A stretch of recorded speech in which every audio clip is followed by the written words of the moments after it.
Hola, estás escuchando Las Fonotertulias. Somos Lola y Dani, los presentadores de este podcast. Un espacio creado para fomentar, compartir y fortalecer nuestra amada profesión de fonoaudiología. Bienvenidos. Hola Lola, ¿cómo estás? Buenas noches.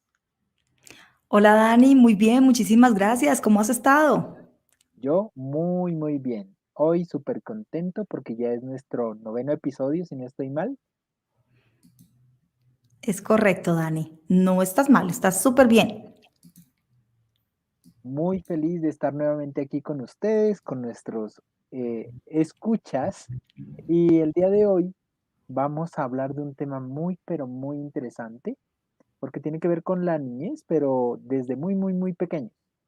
Vamos a hablar del rol el papel de la fonoaudiología en el bebé de alto riesgo. Así es, Dani, un tema supremamente importante que ya nos lo habían pedido y que fortalece más nuestra profesión porque muchos colegas se están dedicando en esta área y muchos también están interesados en conocer acerca de esta área tan maravillosa que podemos nosotros abordar. Y para eso hemos invitado a una gran colega y amiga y pues voy a darte paso a vos para que le des la bienvenida. Perfecto, Lola. Yo encantado de darle la bienvenida a nuestra colega y amiga. Hola, Ángela Marcela Ordóñez. ¿Cómo estás? ¿Cómo te va? Bienvenida nuevamente a nuestro espacio de fonotertulias que realmente fue creado al principio entre los tres, recuerdo mucho. Hola Lola, hola Dani. Gracias por esa invitación. De verdad que es muy rico volver a reunirme con ustedes para aprender juntos y para aportarle un poquito a los demás sobre lo que hemos aprendido en este caminar de qué es ser fonoaudiólogos. Entonces, gracias. Qué rico estar acá. Para nosotros es... de que tenerte nuevamente por acá. Estamos tan emocionados que queríamos hablar al mismo tiempo. Bueno. Sí, claro. Bueno, pues para nosotros es un gusto, la verdad, tenerte y poder recrear y hablar acerca de esta maravillosa área en la cual te has desempeñado. Pero pues nosotros te conocemos, queremos que los escuchas, los telescuchas y los televidentes también sepan quién eres. Entonces, cuéntanos, ¿quién es Ángela Ordóñez, tanto como profesional como persona? ¿Quién es? Bueno, Ángela Ordóñez es una mujer que se desempeña como fonoaudióloga desde el año 2008, hace rato ya. Siempre mi inclinación ha sido hacia la neurodiversidad y hacia el tema de la intervención temprana. He tenido la oportunidad de trabajar en el ámbito educativo, en el ámbito clínico, mis primeras experiencias laborales fueron en el ámbito educativo, todo con población neurodiversa, primera infancia y algunos niños y algunos adolescentes. Luego paso a trabajar entonces en la parte clínica, que fue justo allí durante 5 años y medio, donde tuve la oportunidad de ejercer la profesión en las unidades críticas neonatales, de cuidado crítico neonatal. Entonces, bueno, básicamente yo creo que para eso es que estamos acá, como para compartir un poquito de esa experiencia. Pues como formación académica, soy especialista en tecnología asistiva, énfasis en comunicación aumentativa, alternativa y aprendizaje, y todo lo que tiene que ver con educación inicial y primera infancia. Esos han sido como mis procesos de más en la formación, y bueno, nada, es como dispuesta acá a contarles un poquito sobre la experiencia que se tuvo durante esos años en la parte clínica. Directamente ejercí, yo estoy ubicada en el departamento de Antioquia y vivo en un municipio que se llama Río Negro. Estuve ejerciendo toda esta parte en una clínica llamada la Clínica Sommer, que es la Sociedad Médica de Río Negro, y es una institución de alta complejidad. Entonces allí pues teníamos todo el proceso de unidades de cuidados neonatales y pediátricos, tanto intensivos, especiales y básicos, pues que esos son los ya preparándonos para el alta. Entonces, ahorita que vayamos adelantándonos en la conversación, les cuento un poquito como del rol en cada una de ellas. Qué bueno escucharte, Marce. Bueno, nada, vamos a comenzar directo al grano, como decimos nosotros por acá. La primera pregunta que te tenemos para el día de hoy es, ¿cuáles son los desafíos más comunes del recién nacido prematuro según tu experiencia, según tu...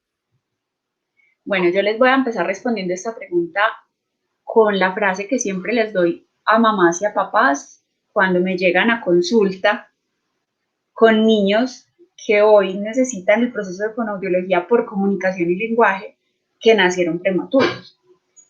Y es que yo digo que nacer antes o nacer tan rápido hace que uno entre quedando.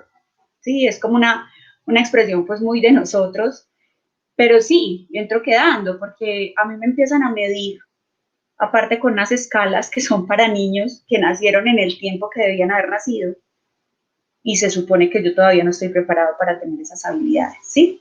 Entonces, así como en términos generales, es importante que tengamos claro que un recién nacido a término llega aproximadamente entre las 38 o 42 semanas de gestación, ¿sí? Un recién nacido pretérmino, pues es previo a esas 38 semanas de gestación. Si es extremo, que ahí es donde hay mayores desafíos, incluso vitales, es más o menos entre las 22 y 25 semanas de gestación que nacen, y ya los, digamos, pretérmino, pero no tan extremos, estarían naciendo entre las 25 semanas y pues esas otras 37 o 38 semanas, ¿sí? Entonces, los desafíos mayores, pues tienen que ver mucho como con el tema de la inmadurez. Entonces la parte de la alimentación y la organización para esa alimentación es bastante desafiante. Son chiquitos que tienen mucho desorden neurológico para algunos comportamientos físicos y poderse, no sé, disponer a una alimentación, a una lactancia. El tema de la respiración también es muy alterada. En algunos chiquitos hay algunos antecedentes como displasia broncopulmonar. También algunos de ellos presentan algunos diagnósticos como hipoxia, bradicardia, ictericia neonatal. Todo ese tipo de cosas hacen que a nivel de respiración tengan que tener otros desafíos, entonces requieran oxígenos complementarios, algunos como elementos diferentes para que puedan respirar. También requieren alimentación diferente a la vía oral. Estos chiquitos, por ejemplo, los extremos no pueden ser alimentados todavía por vía oral, tienen que ser alimentados por vía enteral, por algún tipo de sondas.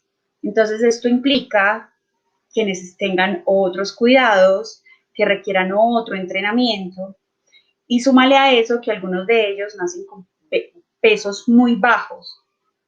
Entonces, toca empezar a hacer unos procesos terapéuticos y de intervención, pero muy cuidadosos, cautelosos y muy como ceñidos al protocolo, de acuerdo al peso con el que nazcan y en la etapa en la que nazcan. Entonces, yo diría que de ahí se van a derivar otro montón de desafíos en desarrollo motor, porque a nivel sensorial hay bastantes necesidades. Súmenle a eso que yo nazco de un vientre materno para una unidad de cuidados intensivos donde hay pitos, luces, gente llegando a mi incubadora abriéndome súper fuerte, porque yo escucho más fuerte todo, yo no logro hacer ese filtro o esa figura a fondo, sino que yo todo lo oigo muy fuerte. Entonces imagínate la manera como el cerebro se tiene que empezar a proteger de todo eso, ¿sí? Y la mayoría de los reflejos, tanto oromotores como motores, ¿sí? No están todavía, ni siquiera han aparecido, todavía no se están organizando. Entonces es como si yo llegara todavía en crudo a un mundo que ya me está exigiendo que yo haga un montón de cosas como si hubiese nacido con la edad que esperaban, ¿cierto?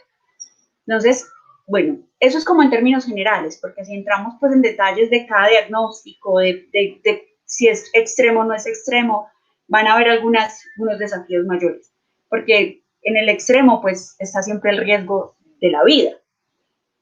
En el extremo hay un porcentaje bajo, si es muy, muy, muy extremo, bajo, que pueda sobrevivir, pero muchos sobreviven, entonces digamos que van a tener estancias hospitalarias de hasta 3 meses. Dios, entonces ahí es sensorialmente cómo va a empezar a responder, cómo voy a empezar a hacer otro montón de cosas para las que se supone debo venir preparado. Entonces más o menos como eso. Bueno, pues Ángela, nos has resumido, digámoslo de esa manera, todos los desafíos o algunos de los desafíos que presentan nuestros pequeños. Y como tú dices, vienen a estar en un medio que no es al cual se está preparando, porque pues ninguno está preparado para llegar, y es un estímulo o una sobreestimulación la que existe en estos medios que van además de los desafíos que tienen innatos, pues, de comorbilidades, de los desafíos sensoriales, nivel motor, respiratorio, además de eso le sumamos los desafíos físicos que va a darnos este medio. Bueno, entonces, Ángela, a partir de esta experiencia que tú has tenido y que nos comentas, hablamos de los desafíos a nivel tanto médicos o, digámoslo, de condiciones médicas, de condiciones anexas a las que viene nuestro pequeño, ¿cuáles son esas áreas que como fonoaudiólogos debemos formarnos? Porque sabemos que cuando estamos trabajando en un área de neonatología, pues no solamente el área, nuestras áreas que trabajamos como fonoaudiólogo son suficientes. Debemos ir más allá. Entonces, ¿cuáles serían esas áreas que tú consideras el fonoaudiólogo debe formarse? Bueno, yo creo que es un abordaje bastante amplio el que tenemos que hacer allí. Generalmente a ti, bueno, te voy a hablar como desde cómo era la dinámica en estas unidades, y a ti te generan una interconsulta por fonoaudiología porque el bebé no succiona, tiene alteraciones en la succión o se está ahogando con lo que toma, ¿sí?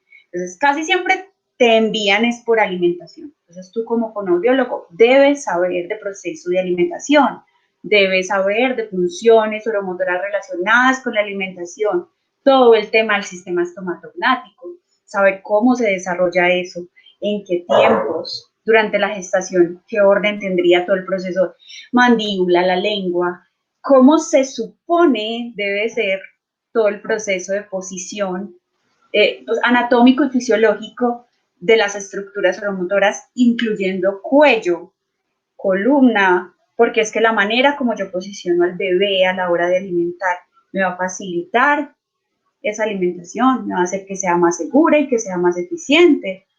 Entonces, a veces como, pues yo sé que a ustedes también les ha pasado, pero ustedes tienen una mirada muy global también de lo que es la personita que nos llega a consulta, y es que creen como que los labios se pegan, succiona y ya, está listo. Pero para que eso pase tienen que pasar un montón de cosas, y el fonoaudiólogo tiene que saber de ese montón de cosas, entonces debe saber de neurodesarrollo. Yo no estoy certificada en neurodesarrollo, no es mi formación, pero mi proceso de experiencia y en el trabajo que he llevado, siempre he trabajado con neurodesarrollo. O sea, sí o sí, tuve que haber estado actualizándome en jornadas de actualización, en procesos de estudiando con los neuropediatras que acompañaban el equipo, haciendo procesos de investigación, porque si no, yo no puedo hacer ese proceso, no lo puedo hacer.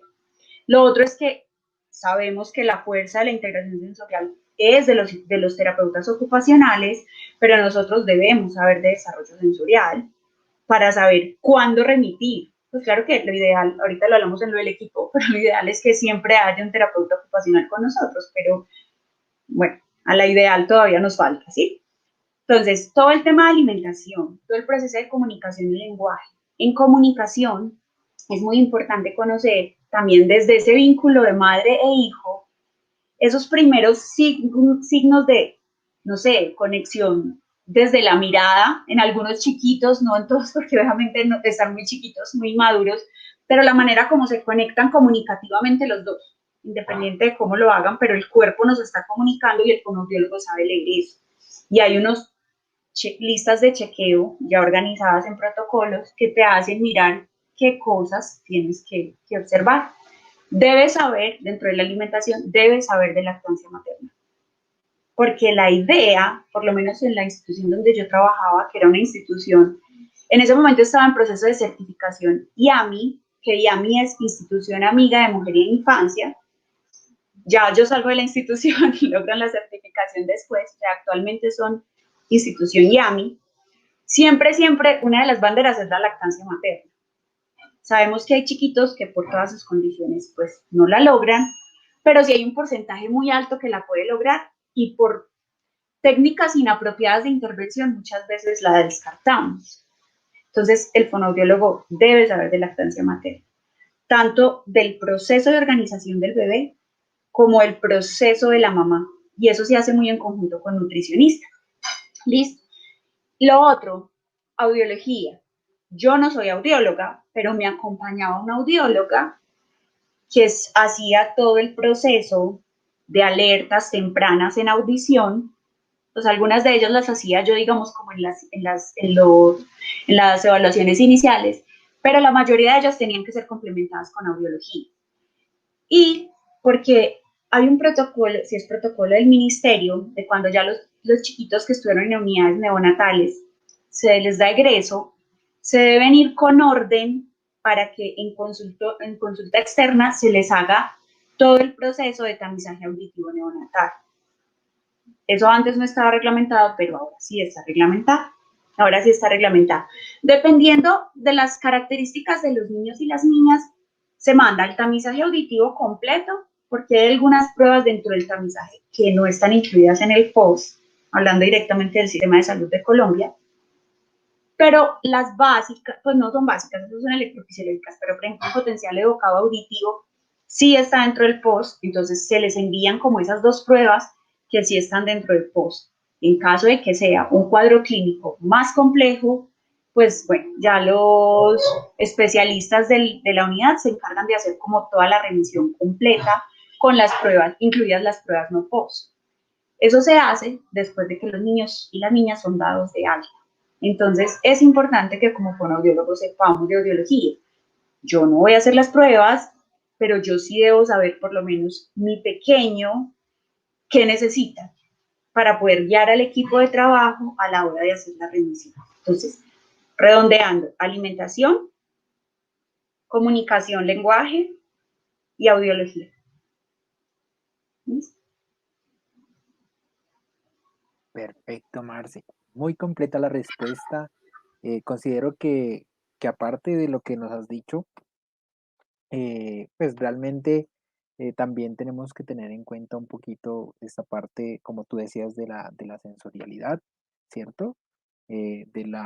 Para pues tener un poco en cuenta también eh, digamos, la mirada objetiva de muchos otros profesionales también, pero también complementarnos muy bien con terapia ocupacional, ¿cierto?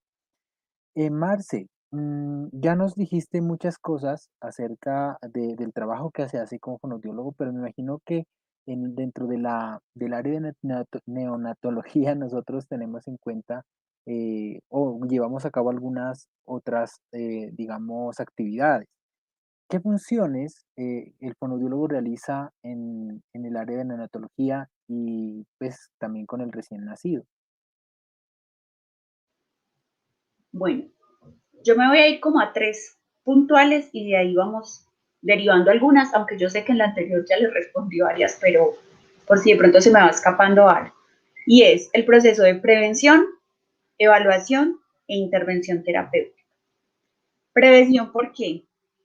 Pasaba mucho que algunos chiquitos, digamos, no cumplían como con los criterios de peso y prematurez en la unidad de cuidados intensivos neonatales. Entonces, pues, no necesitan fonoaudiología. Pero resulta que contarle al equipo de trabajo que el fonoaudiólogo interviene en los niños con síndrome de Down, con fisuras a nivel del labio paladar, hay cosas que parecen obvias, chicos, pero no lo son. Y menos en la práctica. O sea, uno asume que es que si nace con eso, le van a pedir el fonoaudiólogo.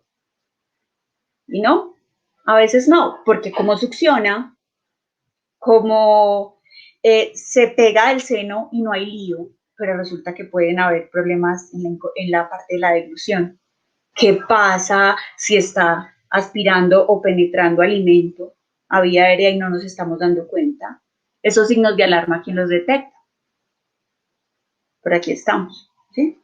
Entonces, y bueno, solo el hecho de saber que yo vengo con síndrome de Down, voy a requerir un fonoaudiólogo en muchos de los procesos míos de desarrollo, pues hagámoslo evaluar desde ahora. Así no sea una evaluación súper pues, exhaustiva, pero es importante que a esos chiquitos que no nos remiten, porque se supone se están alimentando sin ninguna alteración, es importante que el fonoaudiólogo sí o sí esté ahí. ¿Y cómo se hace eso? Con procesos de prevención en los grupos de los profesionales, cuando se reunían las mamás, por ejemplo, que estaban bueno, no sé ahora cómo está con el tema de pandemia, pero recuerdo mucho que habían las salas de lactancia o las salas de extracción, donde iban las mamás, por ejemplo, a extraerse porque no podían estar en ciertas horas alimentando a sus bebés, entonces dejaban la leche y no sé qué. En esos espacios el fonoaudiólogo es fundamental, porque a las mamás a veces les salen muchas dudas, porque siempre obviamos que como es mujer, tiene senos y tiene hijos, sabe amamantar. Eso se supone que se sabe, pues no.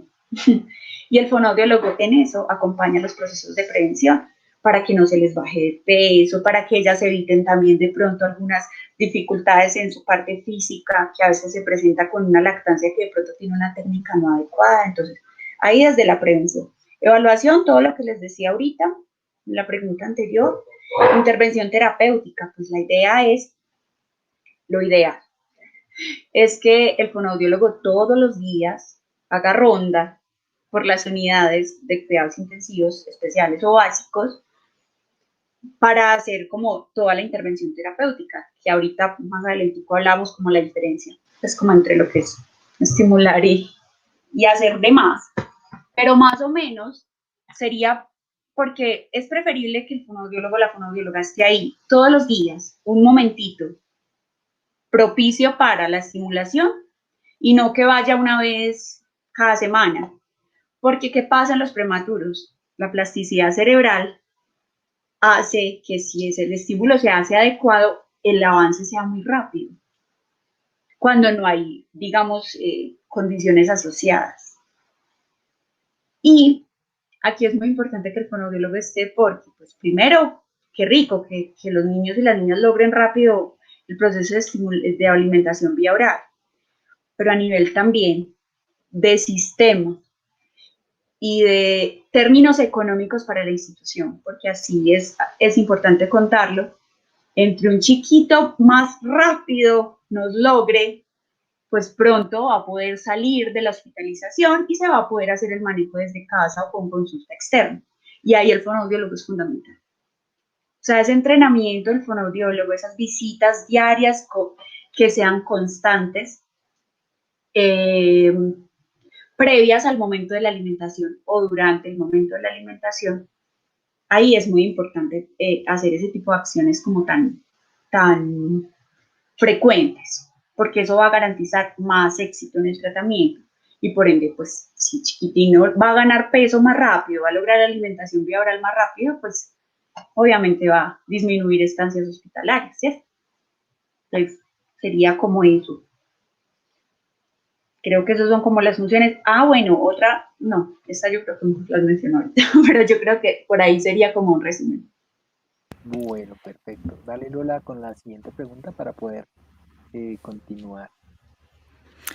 Bueno, Ángela, de acuerdo a lo que tú nos estás contando acerca de estas actividades y las funciones que pues nosotros realizamos, creo yo que en todo lo que mencionaste hay algo muy importante y es la educación. O sea, siempre estamos en pro de educar a los padres, también a los colegas profesionales con los que trabajamos, porque como tú mencionas, muchos no hacen la remisión porque asumen, pero también creería yo, no solamente asumen, sino que no conocen cuáles son las funciones que nosotros cumplimos en muchas no solo en el área de neonatología.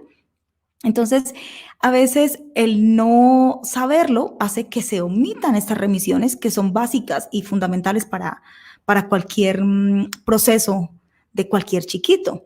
Entonces, no se conoce, no se hace la remisión, se omite y creería yo, bueno, no creo, estoy segura, se pierde tiempo valioso para ese niño, para esa familia. Y obviamente esto va a acarrear que lleve a instancias hospitalarias más largas y para una institución eso significa dinero. Dinero que está pues perdiendo porque necesita que no esté ocupada una cama o una unidad. Entonces, yo creo que la labor fundamental que nosotros cumplimos, no solamente con nuestros pacientes, con nuestras familias, sino con nuestros colegas y con los demás profesionales, es educarlos en pro del beneficio de estas familias. Bueno, no me quiero sentar en la palabra y entonces vamos a continuar hablando de algo muy importante, Ángela, y es, tú has mencionado las familias, que asumimos que las mamás, o sea, por ser, digamos en este caso, ¿no? De la mujer que está dando a luz, asumimos o asumen de que ya sabe lactar. Y ahí es algo importante porque donde falta como esa experiencia o nunca ha tenido un hijo, es decir, son las madres primerizas que vienen con muchos temores. Y desde tu experiencia, ¿cuál sería esa percepción que tienen los padres, ¿no es cierto? ¿O cuál es ese impacto que va a causar en una familia el hecho de que su niño sea prematuro?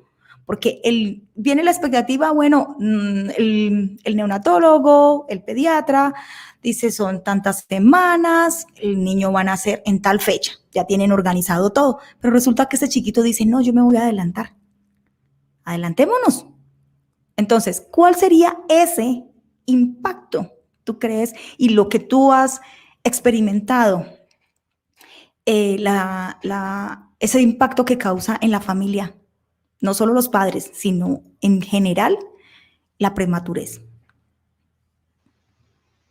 Bueno, hay varios impactos. Yo creo que el principal es emocional y psicológico. Bueno, no sé cómo catalogarlo ahí, pero es porque lo que decías ahorita, yo estaba esperando algo, llega antes, encima me empiezan a hablar de un montón de cosas que yo creía que a mí me tocaba asumir, pues como así queda corregida, edad cronológica, ¿qué es eso? Él nació tal día, pero se supone que si nació antes, entonces la edad corregida es otra. Bueno, empezando por eso, porque yo apenas estoy como dándome cuenta. Cuando son prematuros que no son extremos, digamos que yo creo que lo digieren más fácil, porque algunos necesitan alguna estancia muy pequeña en hospitalización, mientras logran como organizar el tema de mirar cómo está el proceso de alimentación, que todo el tema de sus condiciones hemodinámicas y respiratorias estén bien, y chao, para la casa. Pero cuando son extremos, cuando encima de el proceso de frecuencia cardíaca, frecuencia respiratoria, peso, y todo lo que tienen que ponerle a los pequeñitos para poder hacer como el proceso en la hospitalización, empieza a generar un impacto muy grande en los familiares. Porque una es llegar y verlos todos pequeñitos conectados a 1000 cosas, a 1000 números, a 1000 valores, a sonidos, a ruidos. Y súmale a eso que como son personitas que están tan desordenadas sensorialmente, el comportamiento es o más exacerbado para responder a un mínimo estímulo, o al contrario, no responden a nada. ¿Sí? Que el no responder a nada es un poquito más común en los post-término, que son como más, es como más letárgico, creo que se dice así, más como menos reactivos, pero algunos prematuros, pues pasa eso, lo más común es encontrar al prematuro que yo medio lo toqué, Dios mío, ¿qué pasó? Se desaturó, se le desorganizó la frecuencia respiratoria, la cardíaca, ¿yo qué hice? Yo sí lo puedo tocar, ¿sí? Entonces, si para uno como profesional Ese tipo de cosas impactan, imagínate, para la familia. Cuando se supone el profesional es el que le va a dar la tranquilidad para eso. Entonces, una es la parte del impacto psicológico, emocional. Otro es el tema económico, porque muchos de ellos tienen que hacer muchos cambios para tener que estar allá. Dependiendo de la unidad en la que estén, ellos pueden estar acompañados más tiempo o menos tiempo. Recuerdo mucho que en los intensivos tenían unas horas determinadas del día para ir a cangurearlos, a alimentarlos, pero eran espacios muy cortos, ¿sí?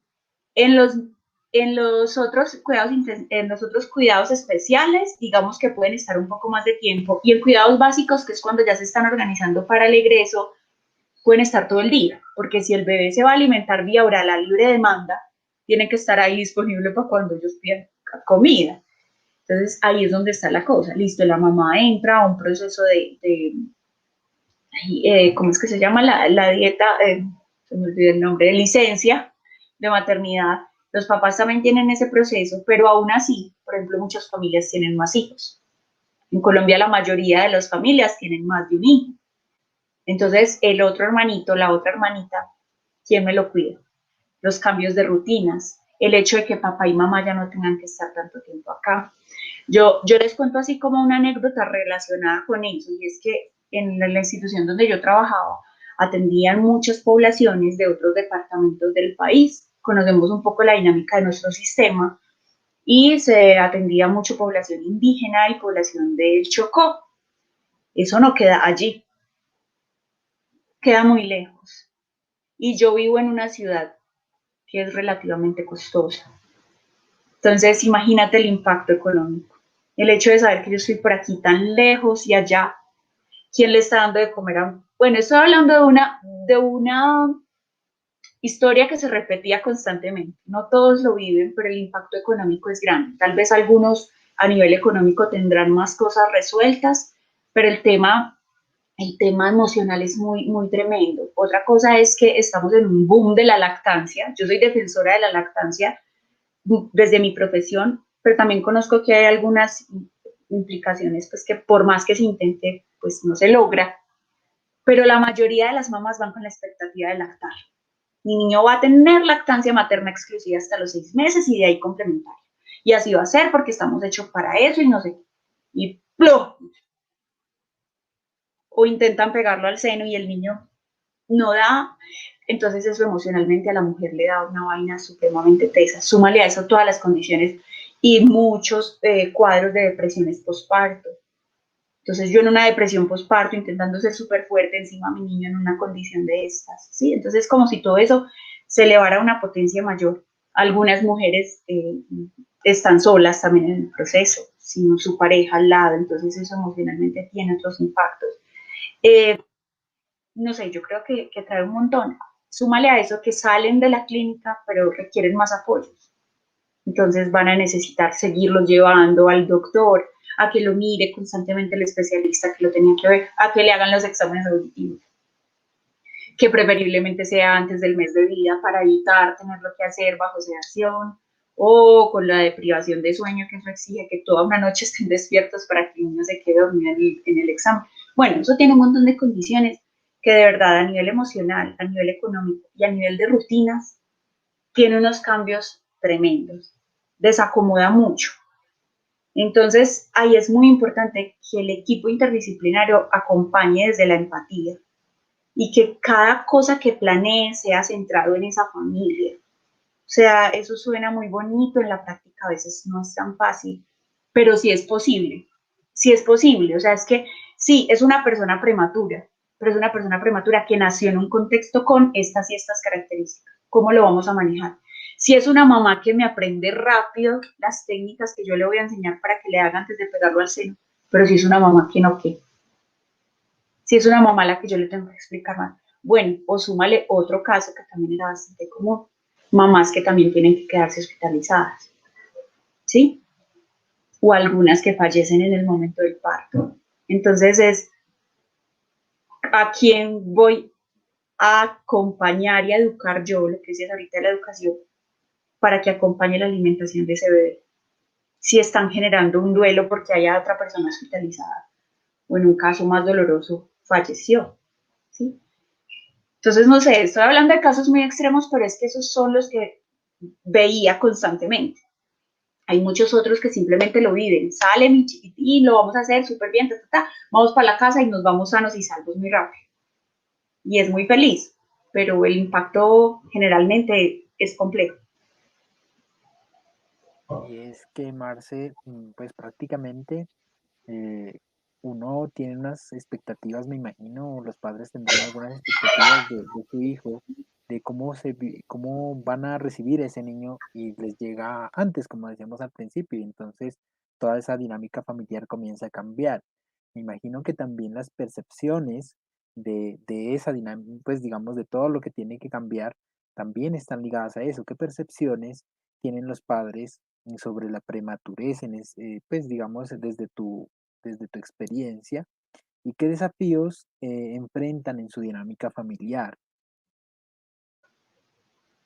Bueno, yo creo que desafíos en dinámica familiar pues van muy de la mano con lo que mencioné ahorita, pero el tema de la percepción es que poco conocemos de prematurez, entonces es algo nuevo, ¿sí? Entonces eh, asumo que es un ser más frágil, y sí es más frágil, les da más miedo tocarlos, pasar a otro nivel. Cuando vamos a hacer el paso, por ejemplo, de succión no nutritiva a succión nutritiva, que ya vamos a empezar a darles vía oral, el susto es una cosa impresionante y como familia y como todo, obviamente tú como profesional también generas ciertos temores, claro, eso hay que decirlo, pero digamos que ahí estás acompañado de un equipo, estás guiada por unos equipos que te están mostrando cuándo te está saturando, cómo te está respirando, cómo está su frecuencia cardíaca. Y ahí es donde tú eres el llamado a acompañar a esas familias para que esa percepción de fragilidad y de no le haga mejor para que no le pase nada, tenga que pasar a otro nivel, ¿sí? Entonces, la percepción va muy desde el no conocer, entonces me toca empezar a conocer de algo que yo no tenía ni idea, o esa incertidumbre respecto a todos esos cambios que vienen, de los que hablaba ahorita. Con algunos chiquitos prematuros pasa que están muy poquito tiempo en hospitalización, se van a casa, los papás y las mamás empiezan a hacer el proceso como muy normal y ellos empiezan aparentemente a desarrollarse muy normal, como muy, no, normal no, perdón, como muy lo esperado, ¿sí? Como en el orden esperado. Pero ¿qué pasa? Aquí hay algo que se llama crecimiento y desarrollo, programas de crecimiento y desarrollo, entonces las familias los llevan a crecimiento y desarrollo y hay unas escalas estandarizadas.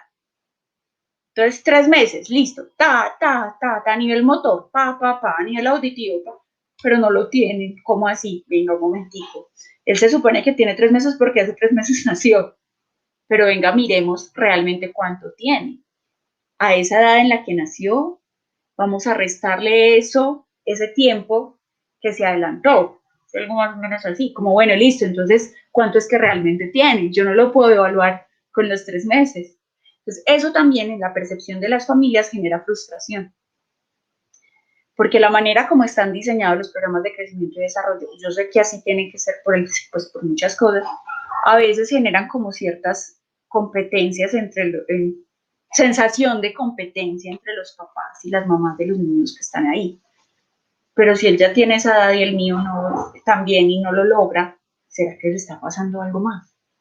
Entonces creo que esa también es una de las percepciones que a veces se generan, como impotencia, como intranquilidad, pero también hay algo dentro de esa percepción y es que yo siento, y eso mismo se lo digo a muchas de las familias de las personas que atiendo, es que aprenden más de lo que creían que tenían que aprender. Por ejemplo, cuando los empiezan a cangurear, todo el proceso del programa canguro, toda esa importancia del vínculo de madre e hijo, padre e hijo, porque igual a los chiquitines los puede cangurear la mamá, el papá o algún familiar que esté directamente con el proceso de ellos. Entonces, esa percepción en la relación, en esa conexión con los bebés, también es más profundo, o sea, es más fuerte, porque aparte ya los quieren llevar a su casa, ya quieren que vayan y conozcan la habitación que les decoraron. Entonces empieza a volver también como un tema de, no sé, como de una fuerza mayor ahí también de querer salir como adelante y de cuando los papás realmente comprenden lo que ellos tienen que esforzarse de más para lograr las cosas, empiezan a comprender lo valientes que son sus hijos y sus hijas. Entonces validan muchas cosas de esos pequeñitos, las vuelven como, uy, no, pues qué bien que lo lograron. Entonces creo que eso también ayuda mucho, esa percepción que tienen ellos del desarrollo. ¿Listo? Bueno, supremamente importante lo que nos estás comentando, Ángela, y de todo lo que hemos hablado, siempre has mencionado el equipo, el trabajo que debemos realizar y que no estamos solos, que no es que llegó el fonoaudiólogo y se las sabe todas, o que no está el fonoaudiólogo, ¿no? El peor de los casos, que no nos tengan en cuenta. Entonces, ¿cómo debe estar conformado ese equipo interdisciplinario cuando laboramos en el área de neonatología? Bueno, yo voy a mencionar varios de los profesionales que estaban en el equipo en el que yo estaba. No todos aplican para todos los casos. Hay algunos que van a estar en casos muy puntuales, pero sí o sí, pues el neonatólogo, tiene que estar el neonatólogo, como que por obvias razones, ¿cierto? Enfermera jefe o enfermero jefe, porque ellos son directamente los que acompañan a hacer el proceso administrativo de las remisiones que los especialistas generan. En el caso de los chiquitos con condiciones a nivel de neurodesarrollo, entonces neuropediatra, ¿sí? En el caso de los chiquitos, por ejemplo, que eso no lo mencioné ahorita, perdón, la enterocolitis, que es una de las dificultades digestivas más comunes en los neonatos prematuros, requieren acompañamiento de gastroenterólogo pediátrico. Sí, o sea, yo estoy hablando de pronto de la clínica en la que estuve porque era un equipo pues de alta complejidad, no estaba siempre, estaba a demanda, pero sí la idea era que estuviese ahí un gastroenterólogo en el caso de los chiquitos que tuviesen como ese tipo de condiciones. Nutrición, fundamental el binomio con nutrición, porque el fonoaudiólogo es quien te habla de listo, esta succión está inmadura, esta ya está un poquito más coordinada, aquí definitivamente hay un trastorno, ¿sí? Porque también es diferente, todos esos términos, son diferentes todos esos términos, pero el fonoaudiólogo te dice, listo, vía para alimentarnos es esta, pero la dosis, cantidad de nutrientes, no sé qué, eso lo ajusta es nutrición.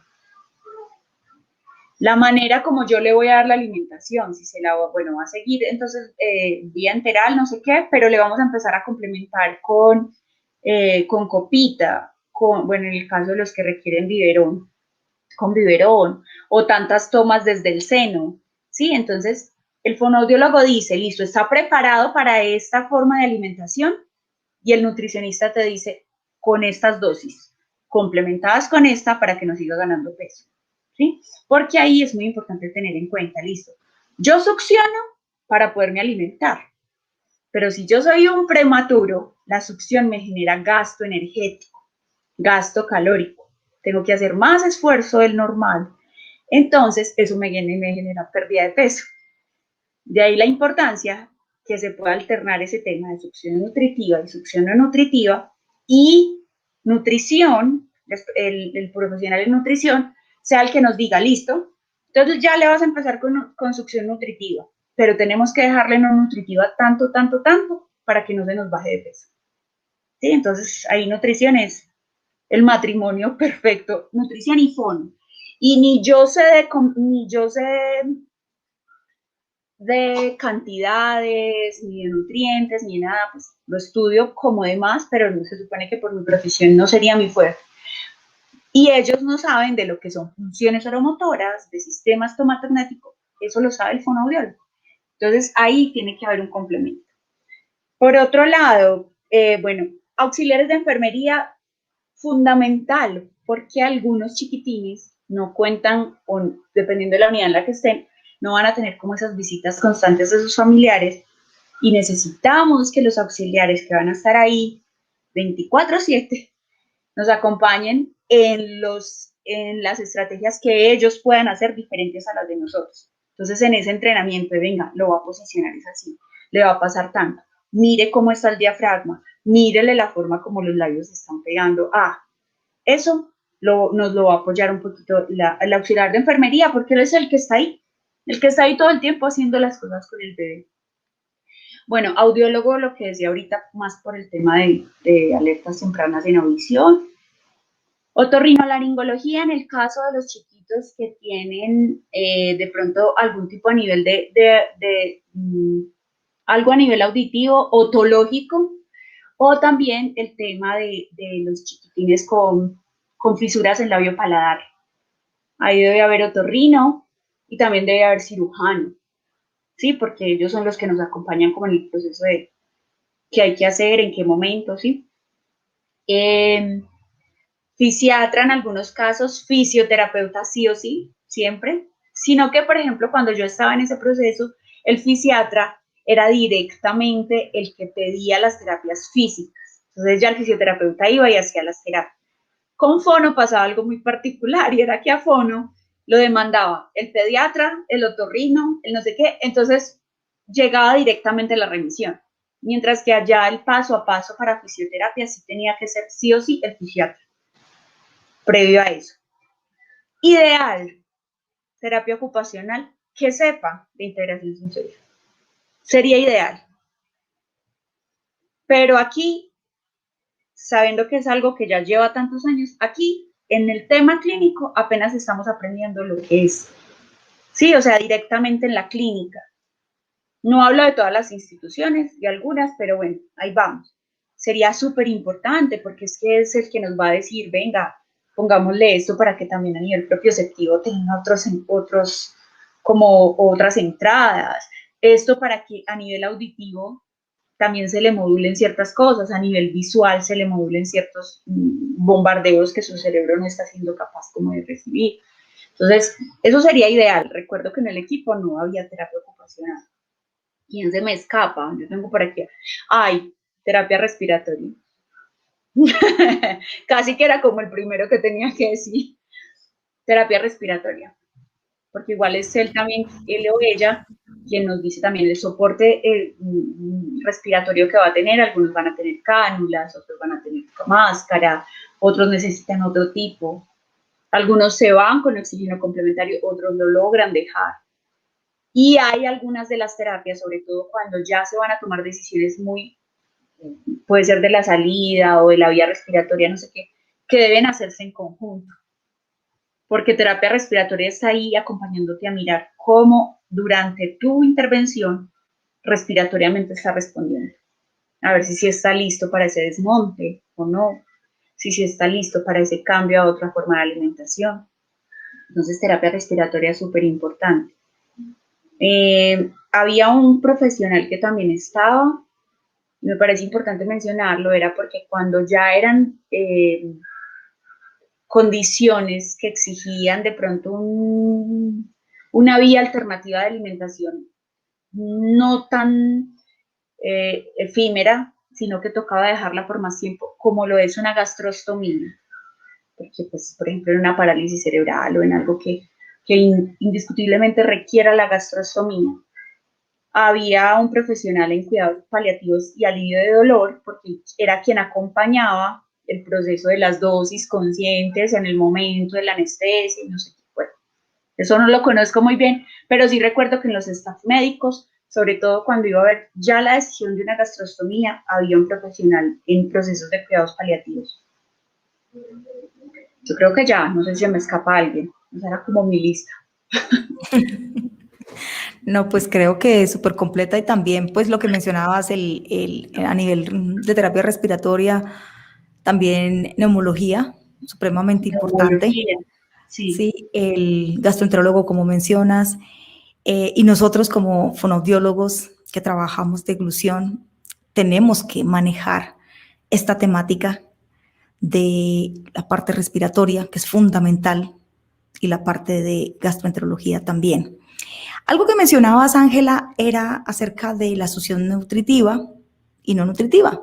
Sabemos que la succión no nutritiva no siempre no es un predictor de la succión nutritiva, que nosotros la empleamos y la necesitamos, bueno, utilizar para favorecer el proceso de succión, para que vaya madurando este reflejo que en muchos de nuestros chiquitos está ausente y lo que necesitamos es la búsqueda de ese reflejo porque pues es necesario, pero no, y pues quería hacer la salvedad y yo sé que todos ustedes lo manejan, pero para pronto algunos oyentes como los estudiantes que están aprendiendo sobre esta temática es importante saberlo. La succión no nutritiva no es predictor de la succión nutritiva. ¿Ya? Entonces, para que no cometamos el error de estar, que el dedo, para que el niño chupe, no, porque estamos invadiendo.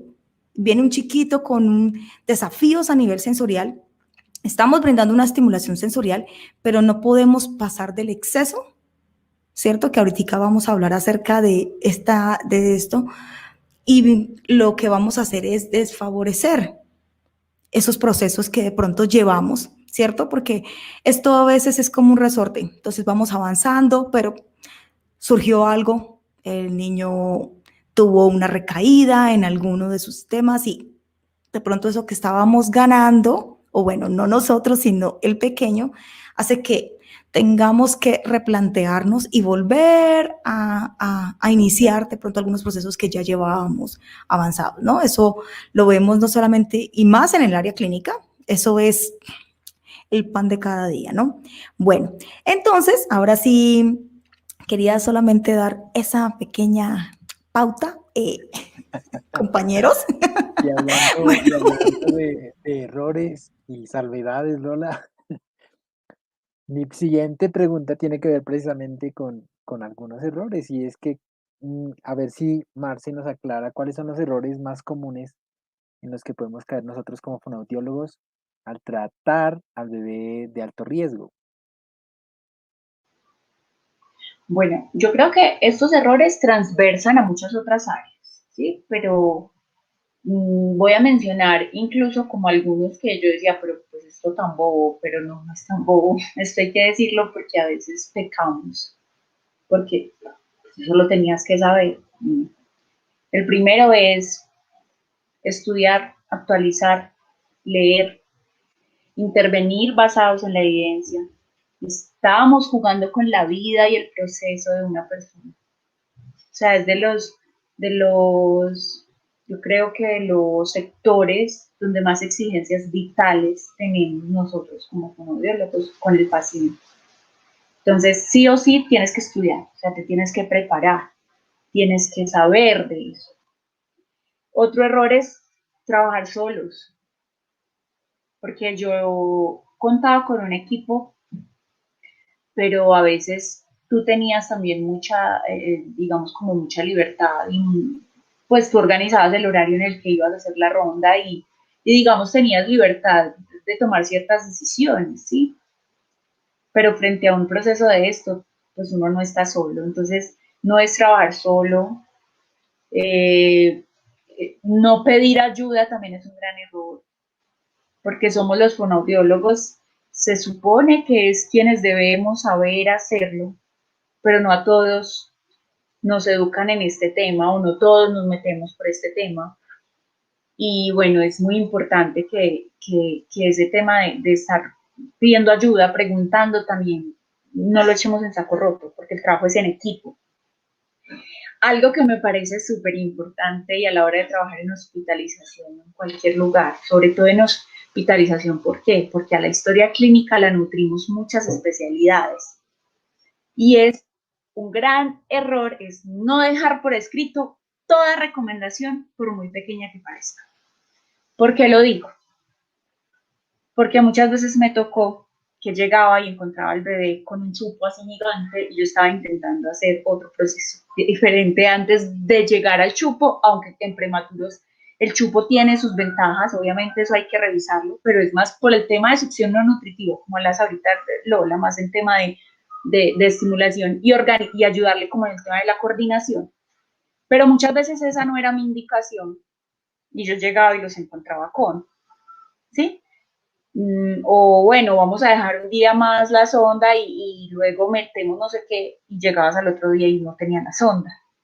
Entonces, que cada uno de esos detalles tú los escribas en historia clínica. Cada recomendación. Dije tantas veces con tal instrumento, de tal manera, previo a la alimentación, durante la alimentación, porque mi mamá decía algo como que contra lo que está escrito nadie puede. Historia clínica es un documento legal, y ahí están escribiendo muchos profesionales. No eres tú solito, ahí estamos trabajando todos. Entonces, es muy importante que nada, por pequeñito que parezca, se saque de la historia clínica. Yo creo que, y no creo no, yo tardaba más en los procesos de historias clínicas que en la intervención directa, porque pues ahorita vamos a ver lo de los tiempos de intervención, y realmente con los prematuros es muy corto. Pero el sentarte a escribir cada recomendación siempre va a ser muy importante. Si hablaste con este auxiliar, si hablaste con esta mamá, con este papá, no dejarlo como de lado. Hay que escribir cada recomendación que se dé. Tomar decisiones sin tener en cuenta a la familia, o no informar a las familias o al equipo de trabajo. Intervenir después de la alimentación. La intervención es antes o durante, dependiendo de tu objetivo. Si es en pro de ganar en funciones orales, de ganar peso, de mayor eficiencia y seguridad a la hora de alimentarse, debe ser antes o durante. Parece muy tonto, pero puede pasar por la dinámica de una clínica. Puede pasar. Bueno, no informarnos o actualizarnos, desconocer el contexto y las condiciones clínicas de cada paciente, desconocer los diagnósticos, cada remisión que te hagan de una, ¡pum!, diagnósticos, a ver qué implica esto. Así cada personita sea diferente, pero el diagnóstico clínico te está dando una base. Entonces, conocer todo eso. Y otro de los grandes errores, que yo creo que esto ahorita pues para la otra, y es incrementar tiempo de estimulación en cada intervención sin tener en cuenta muchas variables del bebé que estás estimulando. Entonces esta yo creo que la podemos ampliar luego. Muy bien, Ángela. Yo creo que tocaste muchos puntos que son supremamente importantes, como lo que es la historia clínica, que es fundamental y que es un documento legal, como lo mencionas. Es un documento, yo siempre le digo a los colegas, es un documento que te salva o que te ahoga, o sea, te condena. Tú en la historia clínica anotas absolutamente todo, desde el INI, cómo está, qué tenía, con quién estaba, cómo lo recibiste, cómo lo dejaste, qué hiciste, por qué lo hiciste, para qué lo hiciste, qué se logró, qué no se alcanzó, todo, absolutamente todo. Porque, y más en un área tan delicada como es el área de neonatología, ¿no? No estoy desmeritando las otras áreas, todas son supremamente importantes porque en todas las áreas donde nos desempeñamos, el documento legal de la historia clínica es fundamental. Y lo que tú mencionabas, el no hablar con los padres, el no mencionar, sino trabajar como si yo me las supiera todas y esto es lo mejor, y ni siquiera he tenido en cuenta el contexto social, cultural y lingüístico de la persona. O sea, yo tengo que manejar, tengo que acercarme, ¿cierto?, a esa familia, porque de pronto lo que yo considere de una alimentación no es lo que en la familia, no es una práctica común en la familia. Entonces, estoy sobrepasando esas diferencias culturales que tiene la familia, y pues realmente lo que estoy haciendo es vulnerándolo e irrespetando a esa familia y a esa persona a la cual estoy tratando. Entonces, creo que es supremamente importante eso que acabas de mencionar. Y algo que comentaste al final, y es sobre ese error de que a veces nos pasamos en estimulación por hacer más. De pronto estamos cometiendo un error muy grave, y es ir a la sobreestimulación. Y eso es algo que quisiéramos hablar, y es cuál es esa diferencia entre estimulación y sobreestimulación, porque de pronto el fonoaudiólogo que nos está escuchando, que no está laborando o que no haya tenido una experiencia en esta área, o el estudiante de fonoaudiología que apenas vaya a empezar en este camino, puede cometer ese error, no a propósito, obviamente, sino porque no conoce la diferencia en cuándo yo estimulo, cuándo es que debo realizar estimulación y cuándo me excedí. Sí, Lola y Dani, porque a veces pensamos pues, un poquito de más. Si este poquito le ayuda, un poquito más le va a ayudar más. pero sabemos que en el tema de neurodesarrollo eso no es así, pues en muchos procesos terapéuticos eso no es así. Yo siempre he dicho, y esto lo llevo como muy también a mi práctica personal, es preferible que yo haga actividad física todos los días, 15 minutos, a que yo haga 3 horas una vez a la semana. Para que mi cerebro aprenda una nueva habilidad o desaprenda algo que no le estaba sirviendo. Para escribir algo nuevo, el estímulo debe ser corto, constante, firme, más o menos así aplica con los prematuros. ¿Sí? Es muy importante, bueno, hay algunos protocolos de intervención, pues yo te hablo como de 2 que conozco, pero pueden haber otros, igual tú me puedes ayudar ahí también como con el tema. Hablan de estimulación oromotora máximo 12 minutos por día, ¿sí? 12 minutos por día. Entonces yo recuerdo mucho que, por ejemplo, nosotros hacíamos el ejercicio de ir, nosotros no podíamos ir, por ejemplo, las 3 veces al día, porque pues nosotras cumplíamos más horarios de consultorio que horario de hospitalización, ¿no? Así como es rotativo con los auxiliares y esto, pero trabajábamos,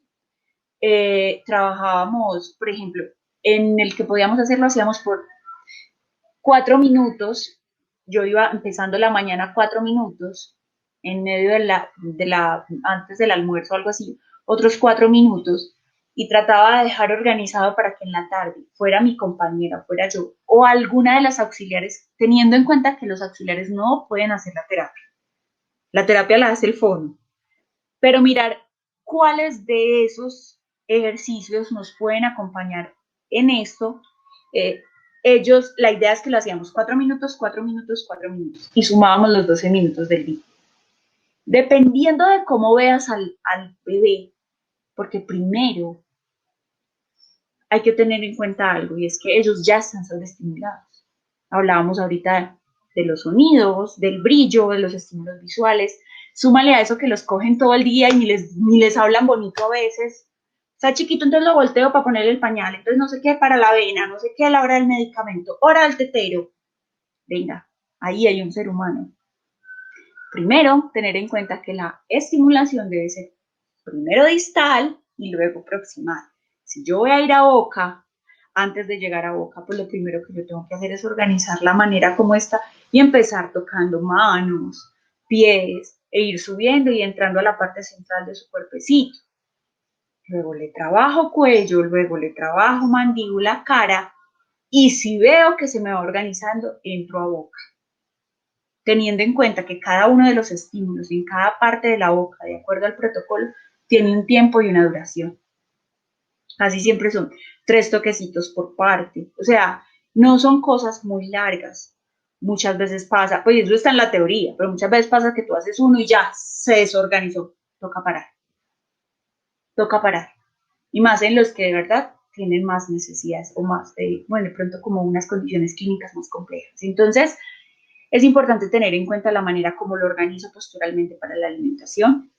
Súper importante los signos físicos de alerta, entonces el tema de que no vayan a haber de pronto cambios de coloración a nivel de toda la parte afuera de la boca, en cara, ¿sí? Porque si empieza a aparecer cianosis, empiezan a poner moraditos o cositas, yo tengo que parar.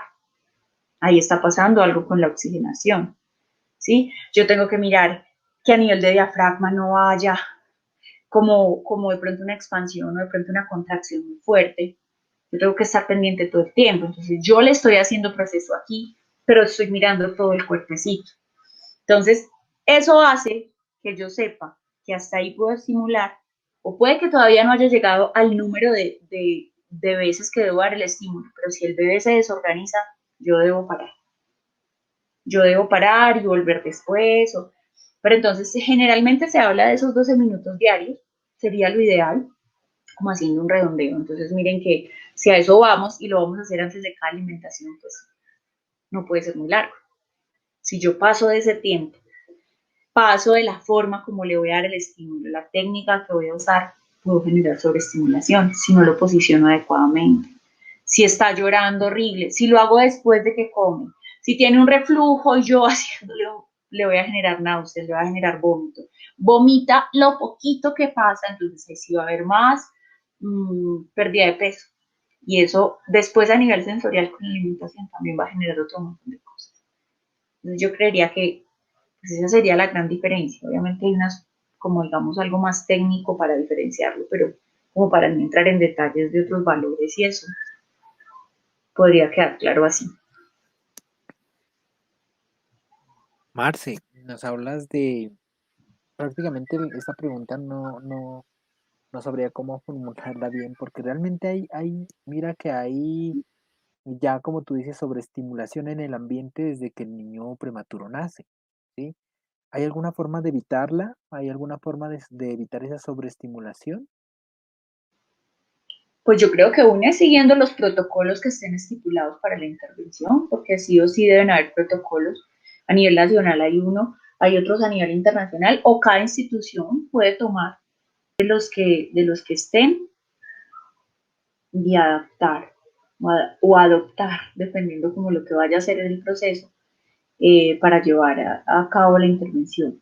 Yo creería que hay que conocerlos para evitar la sobreestimulación, o sea, saber en qué orden lo hago, cuántas veces cada cosa, y saber leer físicamente a los niños, porque esa también es una señal muy importante. O sea, tú encuentras una teoría y te vas súper feliz, no, listo, tantas veces, primero empiezo, hago mejilla, bordes laterales, luego la parte media, no hay que, y con medio tocarlo ya, o sea, ya.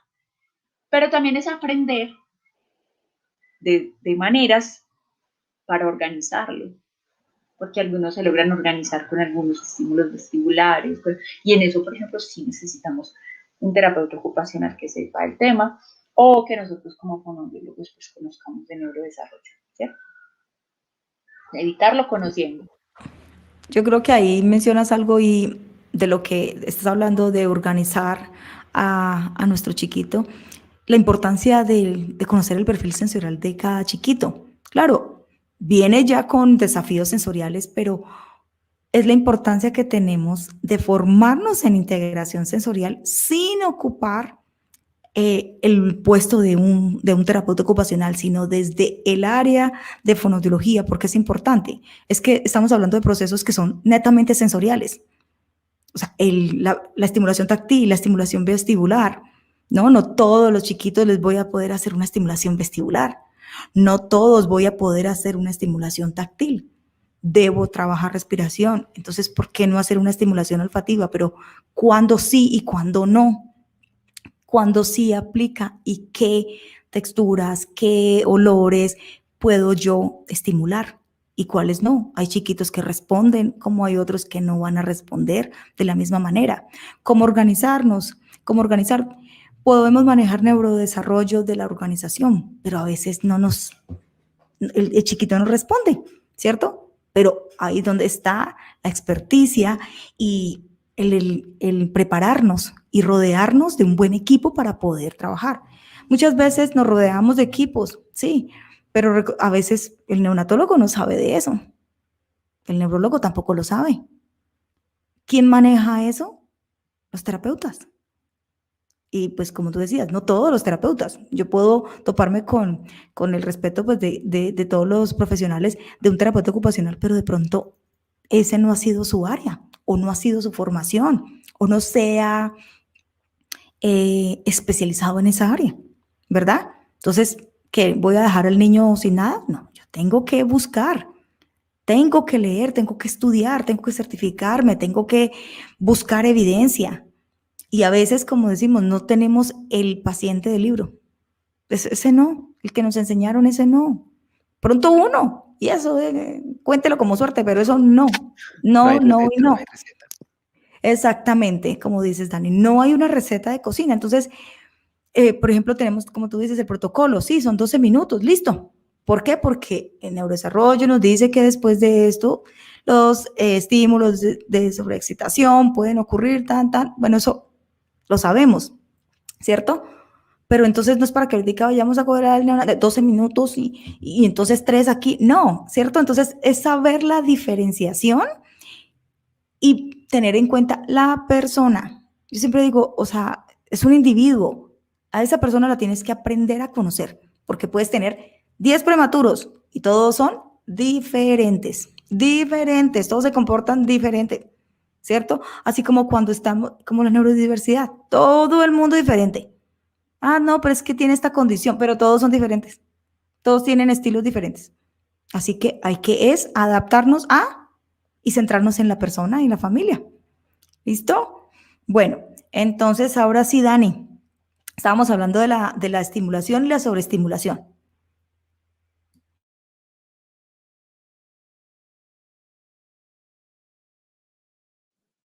Aló, creo que se me fue un ratico el audio.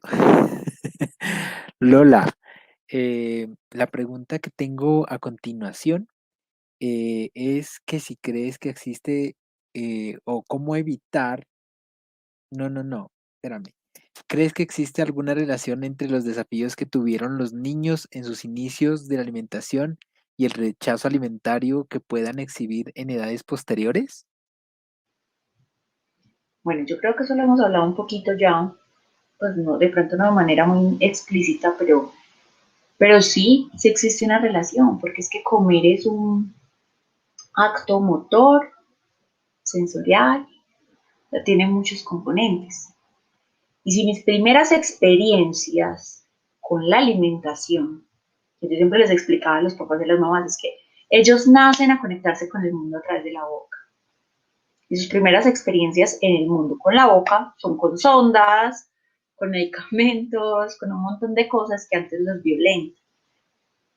¿Qué toca hacer? Sí, pero vamos a hacerlo de la mejor manera, con la mejor práctica humana posible, para que eso no sea tan teso después. Y pasa mucho que listo, logran succión nutritiva, logran lactancia, se van para la casa, pero no hubo, por ejemplo, una estabilidad mandibular como la que se debía, pues, y eso hace que después tengan que generar una compensación diferente a la hora de procesar los alimentos. O que la lengua, listo, succionaban, pero la lengua no generaba la presión negativa ideal dentro de la boca para hacer el agarre, como el agarrar lo que iban el pezón de la mamá o de donde fueran a succionar. Y luego eso hace que hayan otros movimientos más desorganizados a la hora, por ejemplo, de procesar algunos alimentos que van a empezar con otras consistencias. Puede empezar a pasar que eviten alimentos, que se vuelvan muy selectivos, no todos, pero sí es muy frecuente. O al contrario, que tengan una búsqueda oral exacerbada, porque no lograron integrar los reflejos.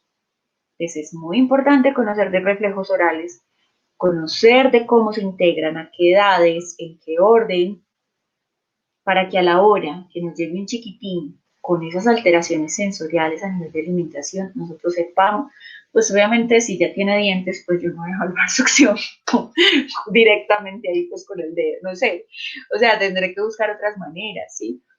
Pero yo debo saber en qué orden y mirar esos momentos de alimentación para ver si sí está todo integrado, porque a veces pasa que sí hay un rechazo o una búsqueda constante, pero es porque hay cosas que no están integradas y pasaron desde por allá que estaban tan chiquitines, o porque muchos vienen con reflujos, o el tema gastrointestinal también muy desorganizado. Entonces eso pasa en un montón de cosas que hacen que a nivel de alimentación también la experiencia sensorial se desorganice bastante. Y generalmente, o sea, hay un porcentaje alto de niños prematuros cuyos papás y mamás consultan fonoaudiología años después por alteraciones en la alimentación. Pues yo en este momento no tendría un dato exacto, no sé si de pronto algunos de ustedes lo tengan con estadística, pero sé que sí es un porcentaje muy alto lo que luego vuelven a consultar por ello.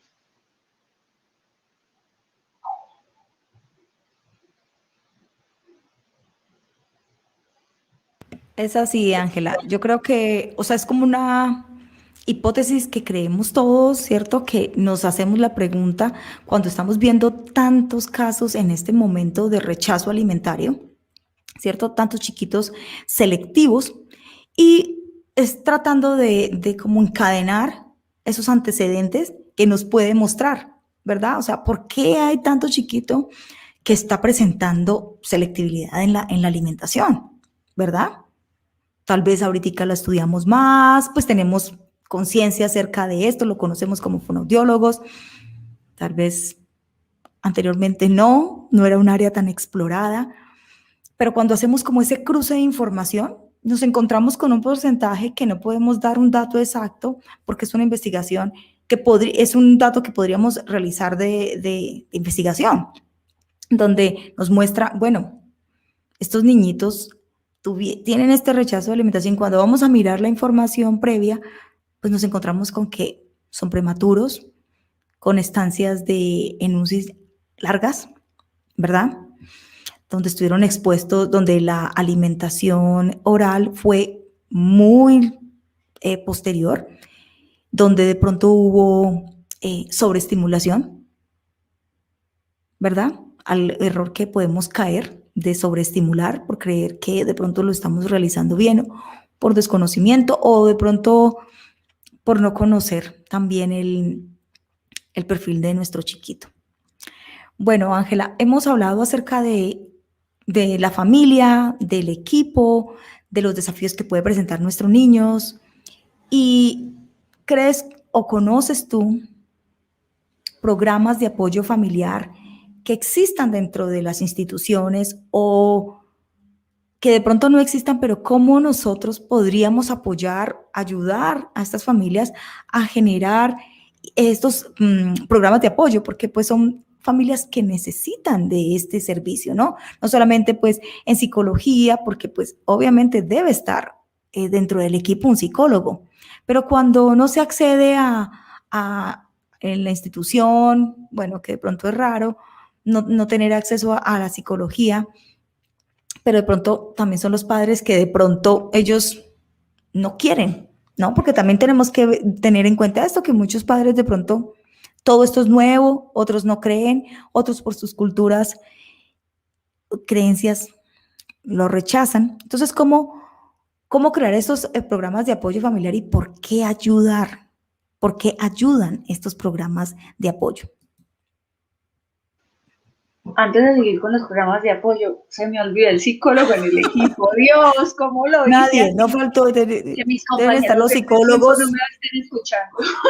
Que no te escuchen porque si no, te sacan. No, mentira, te sacan les del voy grupo. a contar antes de que me escuchen para que no me se sientan. Claro, psicología es súper importante. Yo me acordé cuando, no, es impresionante. Bueno, el tema de programas de apoyo pueden ser formales o informales. Digamos que uno de los formales, que sí o sí, pues ellos van a continuar ahí, es el plan canguro, porque a ellos se les da de alta cuando alcanzan, pues lo ideal sería que les dieran de alta en los 2.500 gramos. Pero la realidad hace que muchas veces se les dé de alta incluso en 2.100, 2.200, pero con un tema exhaustivo de plan canguro. Entonces, en el plan canguro ellos van a tener seguimientos, acompañamientos de fonoaudiología, psicología, nutrición, y digamos que ellos allá se conocen, se ven, se hacen preguntas, o sea, porque yo digo que uno aprende mucho de los pares.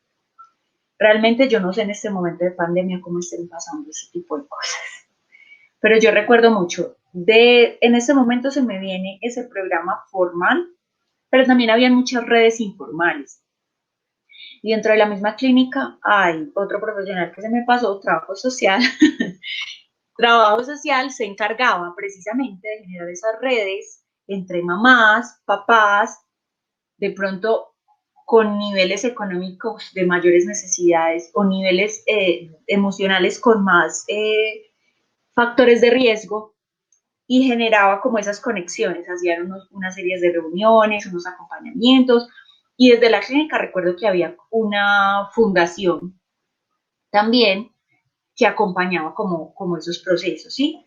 Pero las redes informales eran las más valiosas, o sea, que tú llegaras y encontraras a la mamá del bebé del frente con la mamá del bebé de allí, con la de allí, enseñándose entre ellas, miren, él ya logró esto, venga, haga esto, no sé qué, y entre ellas mismas se iban dando como ese apoyo, esas estrategias, esas técnicas. Uno entraba pues ahí a mediar, ¿sí? Porque habían algunos que obviamente no les servían a todos, pero también tenían espacios para ellas hablar de todo lo que les estaba pasando por encima del diagnóstico que tenían sus hijos. Entonces, ahí había una red importante, vuelvo y digo, desde Plan Canguro, que es posterior al egreso, Desde trabajo social y psicología se generaban las redes de apoyo directamente en la clínica y las redes de apoyo informales que se generaban entre las mismas mamás y papás. ¿Trascendían o no después del alta hospitalaria? No sabría decirlo. No conozco más. Si de pronto alguien de los que nos está escuchando, oyendo, conocen, pues rico que nos cuenten. O sea, que nos cuenten también para que nosotros sepamos como a qué redes remitir, acercarnos como profesionales de apoyo, porque es muy importante que entre los que viven realmente la situación se apoyen. Entonces, bueno, sería como básicamente eso. No conozco más.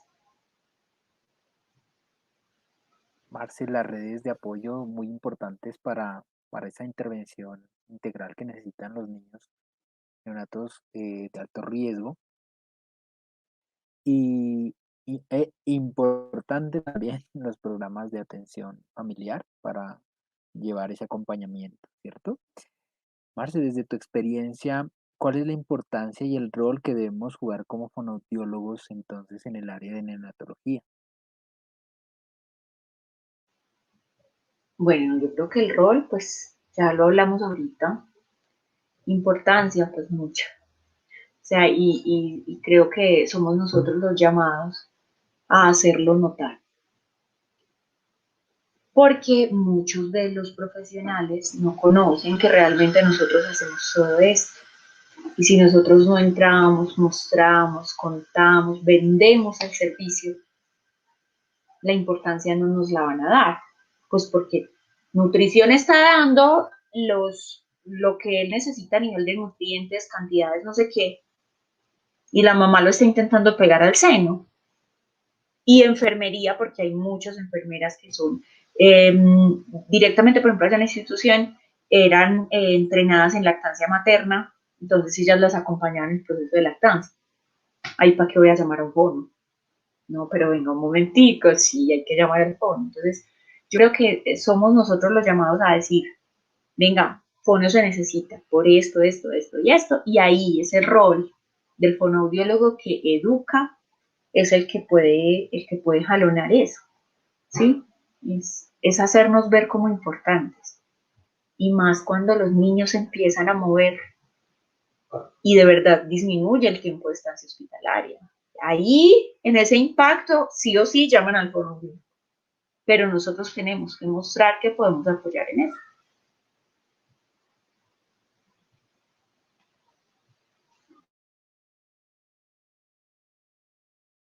Ángela, súper importante lo que dices, Ángela, porque muchas veces hay otros profesionales que están tomando las funciones que somos nosotros los encargados de realizar. He escuchado, y no solamente en nuestro país, en otros países donde vemos al fisioterapeuta dando estas conferencias. Entonces queda uno como, bueno, no es momento de culpar a nadie, sino culparnos nosotros y tomar acción. Tomar acción y de decirle a las instituciones, es que esta labor la hacemos nosotros, ¿cierto? Porque bueno, el fisioterapeuta y el terapeuta respiratorio, el neonatólogo, bueno, todos el equipo hacen esto, esto y esto y esto. La enfermera sabe de lactancia materna, sí, y es que es excelente que sepa sobre lactancia materna, pero esas funciones de respiración, de succión, de diglución, la coordinación, cuando hay procesos de disfagia, ¿eso lo maneja también ella? ¿Eso lo maneja también él? ¿Lo tiene que hacer? No, somos nosotros. Nosotros. Claro, te tienes que formar y tienes que mostrar con evidencia que lo sabes hacer. Porque yo no puedo llegar allá a decir, es que yo trabajo disfagia, pero resulta que ni siquiera me conozco la anatomía de un bebé, ¿verdad? Entonces quedo yo, bueno. Entonces tengo que hacerlo, pero con firmeza, ¿cierto? Y demostrando que sí puedo y abriendo campo y fortaleciendo el campo.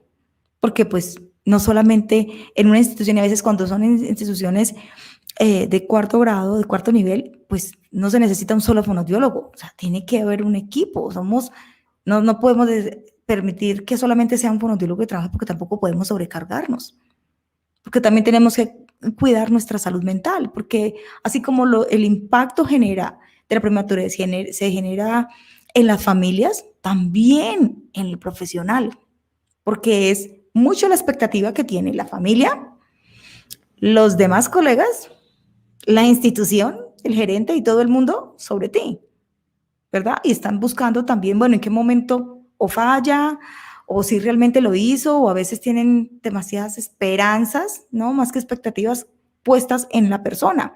Y pues somos humanos y también necesitamos, pues cometemos un error, pero no podemos cometer errores garrafales. Y entonces esa presión aumenta y pues hace que nuestra salud mental también pues esté un poquito como tocada allí, ¿no es cierto? Entonces nosotros no podemos permitir eso porque pues además de ser profesionales somos personas y eso es lo primero que tenemos, que somos, ¿no? Bueno, me puse sentimental, sigamos hablando. Te amo, corazón. Bueno, sí. Sigamos hablando sobre esta. Es que este es un tema de salud mental, me encanta. Y es un tema que tenemos pendiente de trabajar acerca de la salud mental y el burnout en el profesional, en nosotros los fonoaudiólogos. Creo que eso es algo que es fundamental, ¿no? Si yo no estoy bien, pues, ¿cómo voy a proyectar eso? Bueno, me adelanté, oyentes, lo siento. Bueno, sigamos. Entonces, ya hablamos desde tu experiencia, Ángela, y ahora quisiéramos saber algo, una experiencia significativa. Ya nos has contado varias en anécdotas, pero ¿cuál ha sido como, bueno, yo sé que a veces uno se llena de muchas, ¿no? Porque todas las familias lo tocan a uno, pero ¿cuál ha sido como una experiencia, saca una, que haya sido muy significativa y que te haya marcado a ti, no solo como fonoaudióloga, sino como persona? Casi que no quito el mood. Cuando esas dicen que cuéntanos una y yo les voy a contar tres. Pero no, mentiras, voy a hacer así. Cuéntelas, que para eso estamos. La primera es, en mi última práctica universitaria, yo tuve la oportunidad de trabajar en un hospital en Medellín y mi práctica fue con neonatos. Dentro de mi grupo de trabajo, todas sentían mucho temor porque finalmente es una área muy exigente. Yo decía, yo quiero hacer eso, yo quiero poder hacer eso. Yo lo pedí a la vida, salgo de mi práctica, empiezo a trabajar por 5 años en algo completamente diferente. Pero cuando llego a la clínica, la fonoaudióloga que se iba, que fue la que dio a luz el servicio de fonoaudiología en la clínica, me dijo, hay una cosa que empecé a hacer y no la he logrado, y es que nos llamen más de las unidades neonatales. No nos están llamando, pero yo ya me fui, hablé con los pediatras, no sé qué, nosotros tenemos que estar más ahí. Ahí le dejo ese trabajo. Entonces a Ángela le correspondió continuar con ese proceso y hoy día pues hay una fonoaudióloga de lleno con esas unidades. Entonces digamos que esa fue como otra manera de enganchar como eso que quería hacer. Y una experiencia, voy a contar otra. Yo les contaba ahorita que muchos pacientes, muchos usuarios eran de comunidades indígenas o del Chocó. Recuerdo mucho una vez que tuve que hacer el proceso a un bebé indígena cuya mamá solo hablaba el dialecto de su comunidad. Y 2 ocasiones que me correspondió llegar solo estaba la mamá. Ahí sí tengo que sacar toda mi alternativa que llevar. O sea, fue un desafío poderle mostrar cuántas veces lo pegaba, de qué manera, cómo lo tomaba, y el respeto de verla a ella intentándome hablar desde su dialecto, yo sin tener ni idea qué me estaba diciendo, porque aparte gestualmente no era muy expresiva. Pero entonces yo jugué como con toda mi expresión, y ahí fue donde dije, no, pues acá me tiene que servir esta mujer tan expresiva que soy. Y fue muy bonito ver cómo se movió, porque experiencias pues tristes también muchas, pero yo creo que me voy a quedar con esas 2 que me llenan de mucha alegría recordarlas. De algo tiene que servir ser fonoaudiólogo, ¿no? A ver, ¿para qué sirve esto? La comunicación a flor de piel tenía que salir ahí. Sí. Yo estudié fonoaudiología, ¿no? Me parece a mí. Sí. Tremendo. pero bueno. Bueno, yo creo que hemos llegado al final de nuestro capítulo de hoy. ¿Por qué tan Marce, tus rápido? redes sociales, porque se nos hace ya 1 hora y media y esperamos que nos sigan escuchando nuestros oyentes. Aún, no, todavía no. Queremos seguir con la... Dani, pero ¿por qué te quieres ir tan rápido? ¿Cuál es el afán? Es que yo El esperaría que afán. nos escuchen y nos escuchen muchos Nos de escuchan, este nuestros... tema es, mejor dicho, esto es un pedacito. Nosotros nos gusta el abrebocas, porque esto es muy largo. Pero bueno, continúa, Dani. No te vayas, regresa, por favor. Vuelvo entonces. ¿Cómo crear la necesidad de nuestra labor en las instituciones de salud, Marce? Bueno, no, yo creo que ahorita les hablé un poquito de eso. Dentro de la experiencia incluso creo que era eso, era ir todos los días, buscar al pediatra que más le copiaba al área de fonoaudiología, porque no todos le copiaban. Pero empezar a engancharse con ese pediatra que te empezaba a mandar 2, 3, y de ahí tú te sentabas a hacer juiciosa al protocolo, entonces organizar quiénes deben tener consulta de fonoaudiología y pedir con jefe de enfermería un espacio para que todo el equipo escuchara a quienes te necesitaban intervención. Y ya después, pues, pasamos de 3 niños en semana a 10 niños en semana, a 15 niños en semana y a todas las unidades toda la semana, más todas las unidades de cuidado crítico pediátrico que llegaron después a la clínica. Entonces, bueno, es también ir como pasito a pasito, pero sí encontrar los aliados estratégicos ahí para hacerles notar que fonoaudiología se necesita en ese proceso.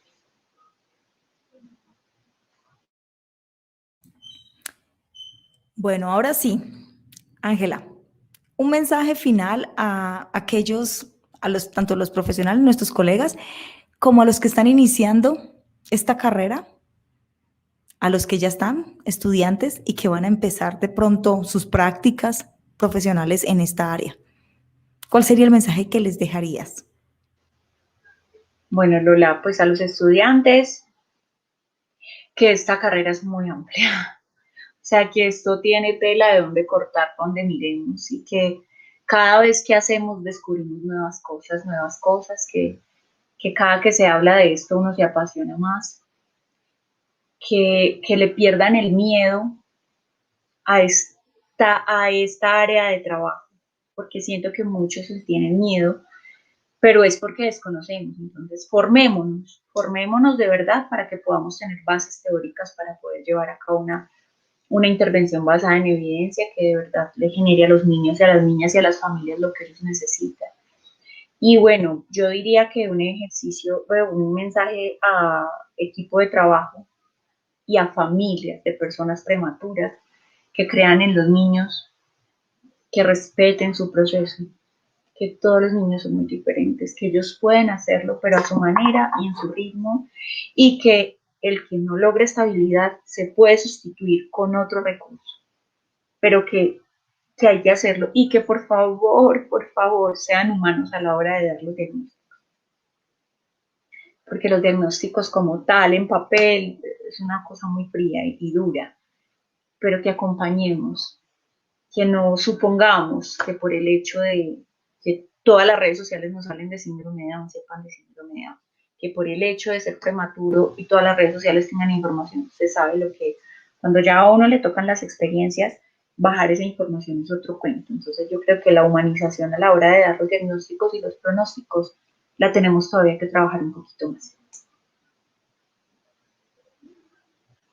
Siempre me va a encantar hablar contigo, Marce, desde esa parte humana que siempre tocas, desde esa parte, yo que sé, como tan espiritual y llegando tanto a la gente. Y sé que tienes algunas redes sociales donde te podemos encontrar, Marce. Yo sé que la hemos pasado durante todo este live. Me gustaría que tú nos digas cómo te encuentran en tus redes sociales. Bueno, Instagram y Facebook. En Instagram @amolafono y en Facebook amolafono. Entonces, bueno, esas son mis Perfecto. dos redes. Ahí dentro de la de Instagram está el enlace directo a WhatsApp, por si requieren algo más personal. siempre dispuesta a brindar sus asesorías, tanto profesionales como padres. Muchísimas gracias por tu tiempo, muchísimas gracias por estar aquí siempre presente en estos espacios tan importantes y tan bonitos. Lola, ¿tú tienes algo que decir, que agregar? Pues agradecerte, Ángela, por responder a nuestro llamado y por compartir este tema tan apasionante, tan hermoso, que tenemos la fortuna de compartir hoy, que amamos, que respetamos, y nos encantó haber podido escuchar tu experiencia, porque la idea es hablar desde lo que conocemos, con experiencias, conociendo y enseñando y aprendiendo juntos, ¿no? Porque pues la idea de siempre es aprender de nuestros colegas, aprender y seguir fortaleciendo nuestra bella profesión, porque pues a eso estamos, crecer y fortalecer la fonoaudiología. Bueno, ya muy sentimental, continuemos. Bueno. Finalmente ha sido una fonotertulia muy entretenida, muy divertida, aprendimos mucho. Nos pueden seguir en nuestras redes sociales como las fonotertulias, @fonotertulias en Instagram, en Spotify, en Anchor, nuestros podcasts, en Spotify y Anchor. Y en otro podcast que no recuerdo el nombre, Lola, ¿dónde?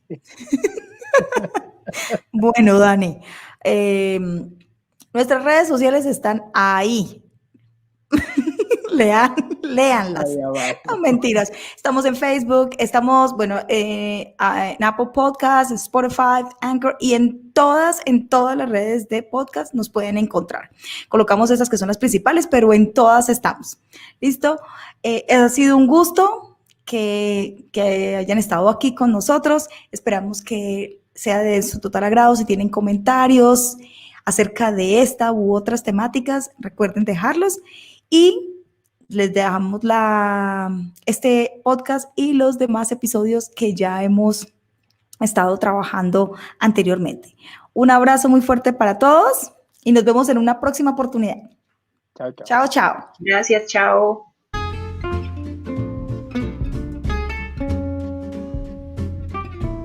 Nos vemos en un próximo episodio. Somos Lola y Dani, y estamos felices de que nos hayas acompañado en la fonotertulia de hoy. Recuerda suscribirte a nuestros canales y dejar tus comentarios. También escríbenos a fonotertulias@gmail.com. Hasta una próxima oportunidad.